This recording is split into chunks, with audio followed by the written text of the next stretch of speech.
নমস্কার বন্ধুরা, আমি আবারও ফিরে এসেছি আরেকটি নতুন ভিডিও নিয়ে।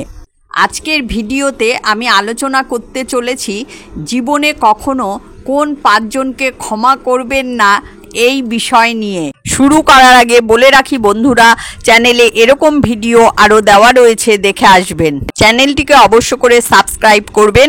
চলুন আর দেরি না করে শুরু করা যাক। জীবন এক নিরন্তর সংগ্রাম। এখানে বন্ধুর হাত যেমন পাওয়া যায় তেমনই আঘাতও আসে অপ্রত্যাশিতভাবে। এপিজে আব্দুল কালাম বিশ্বাস করতেন নিজের সম্মান রক্ষা করা এবং সামনে এগিয়ে যাওয়াই জীবনের মূল মন্ত্র। প্রথম ধরনের মানুষ বিশ্বাসঘাতক, যে আপনার সরল বিশ্বাস ভেঙেছে, আপনার দুর্বলতার সুযোগ নিয়েছে। তাকে ক্ষমা করা মানে বারবার আঘাত পাওয়ার দরজা খুলে রাখা। বিশ্বাস একবার ভাঙলে তার আর জোড়া লাগে না। দ্বিতীয়, অবমাননাকারী, যে আপনাকে প্রতিনিয়ত ছোট করে, আপনার আত্মসম্মানে আঘাত হানে। তার কাছে নত হওয়া নিজের মূল্য কমানোর শামিল। মনে রাখবেন, আপনার আত্মমর্যাদাই আপনার সবচেয়ে বড় সম্পদ।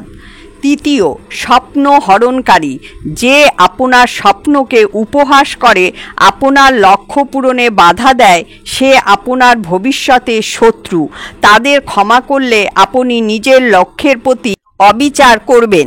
চতুর্থ, শোষণকারী, যে সুযোগ বুঝে আপনার দুর্বলতার বা পরিস্থিতির ফায়দা লোটে। তাকে প্রশ্রয় দেওয়া মানে নিজেকে আরও বেশি শোষণের মুখে ঠেলে দেওয়া। নিজের অধিকারের জন্য রুখে দাঁড়ান। পঞ্চম, বারবার অন্যায়কারী, যে বারবার একই ভুল করে এবং অনুতপ্ত হয় না। তার ক্ষমা চাওয়ার কোনো মূল্য নেই। তাদের ক্ষমা করলে তারা তাদের অন্যায়কে প্রশ্রয় দেবে। ক্ষমা মহৎ গুণ, কিন্তু তা তাদের জন্যই যারা অনুতপ্ত এবং তাদের ভুলের প্রায়শ্চিত্ত করতে ইচ্ছুক। যারা বারবার আপনার ক্ষতি করে, তাদের ক্ষমা করা আপনার নিজের প্রতি অবিচার। তাদের থেকে দূরে থাকুন এবং নিজের জীবনকে উন্নত ভবিষ্যতের দিকে চালিত করুন। মনে রাখবেন, আপনার জীবন আপনার নিজের হাতে গড়া। আজকের জন্য এ পর্যন্তই বন্ধুরা, দেখা হচ্ছে পরের ভিডিওতে। চ্যানেলটিকে অবশ্য করে সাবস্ক্রাইব করবেন। সকলেই ভালো থাকবেন, সুস্থ থাকবেন। ধন্যবাদ।